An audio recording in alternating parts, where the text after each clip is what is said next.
Shalom Bapak Ibu yang terkasih di dalam Tuhan.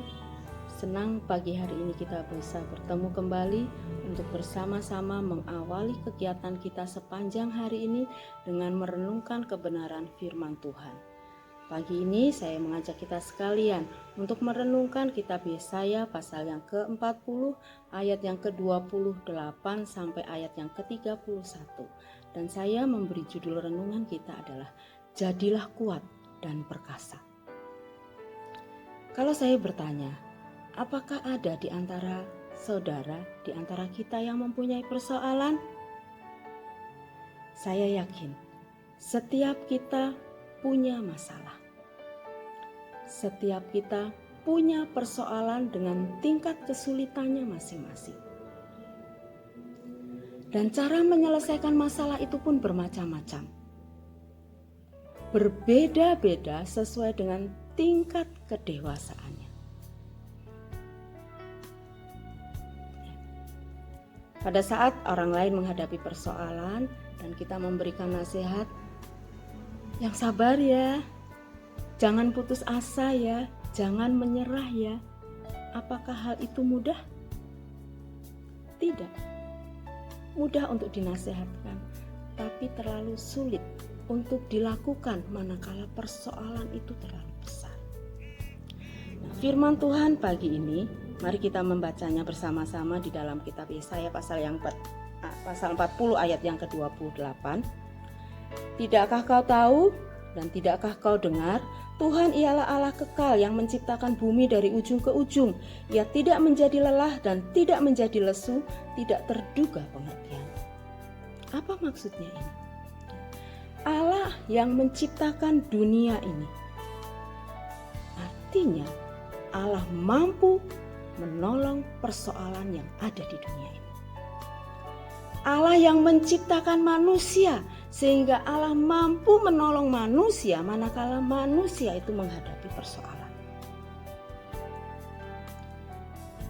Hanya yang menjadi masalah seringkali manusia tidak mau menghadap Tuhan, tidak mau meminta pertolongan kepada Tuhan manakala dia menghadapi persoalan, manakala dia buntu untuk menyelesaikan masalahnya.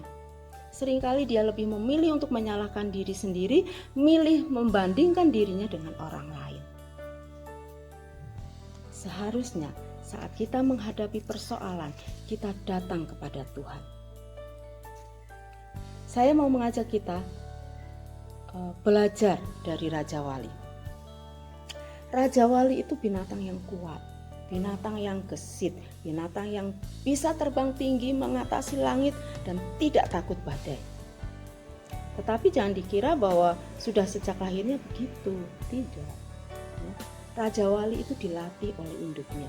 Dia diletakkan di sarang yang tinggi, kemudian oleh induknya dibiarkan jatuh, turun, sampai dia berhasil mengepakkan sayapnya. Pada waktu yang tepat induknya menolong anak Raja Wali ini dibawa kembali ke atas dan dibiarkan itu berulang-ulang sampai pada akhirnya Raja Wali itu menjadi kuat. Nah, itu tujuan kita, tujuan Tuhan atas kita.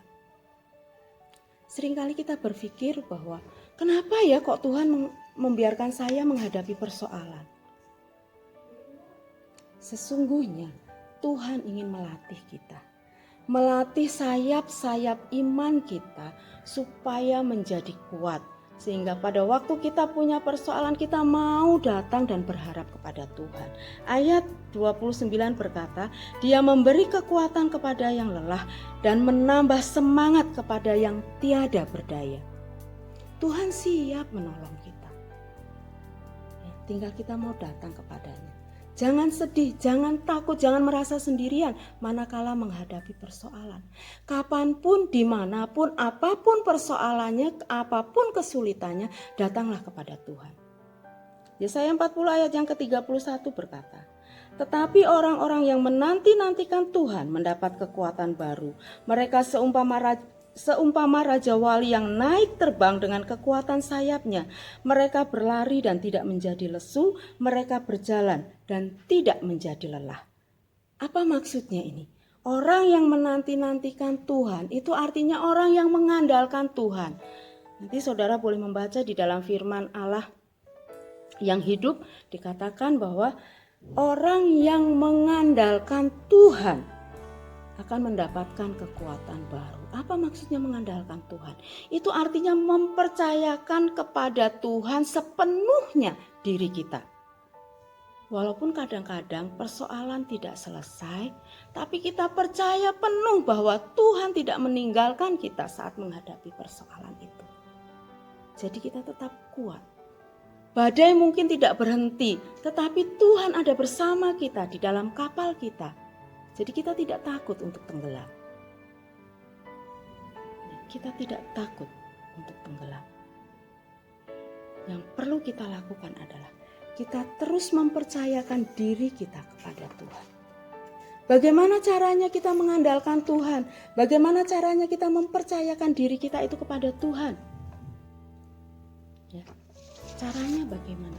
Kita terus datang kepada Tuhan, menjalin komunikasi dengan Tuhan, berdoa, baca firman Tuhan, cari kehendak Tuhan bagi diri kita. Lalu sungguh-sungguh berharap kepada Tuhan. Walau orang lain mungkin meninggalkan kita, walau orang lain mungkin tidak menolong kita, tetapi yakinlah Tuhan ada bersama kita, menyertai kita dan memberikan kekuatan kepada kita.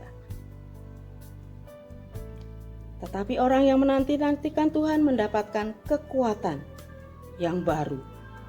Mereka berlari dan tidak menjadi lesu, mereka berjalan dan tidak menjadi lelah.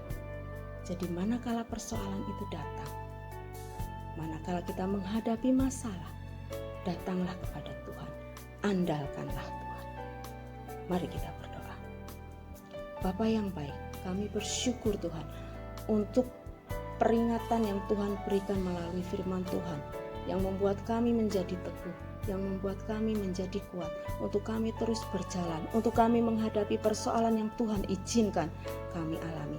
Kami yakin dan percaya Tuhan bahwa Engkau tidak pernah meninggalkan kami.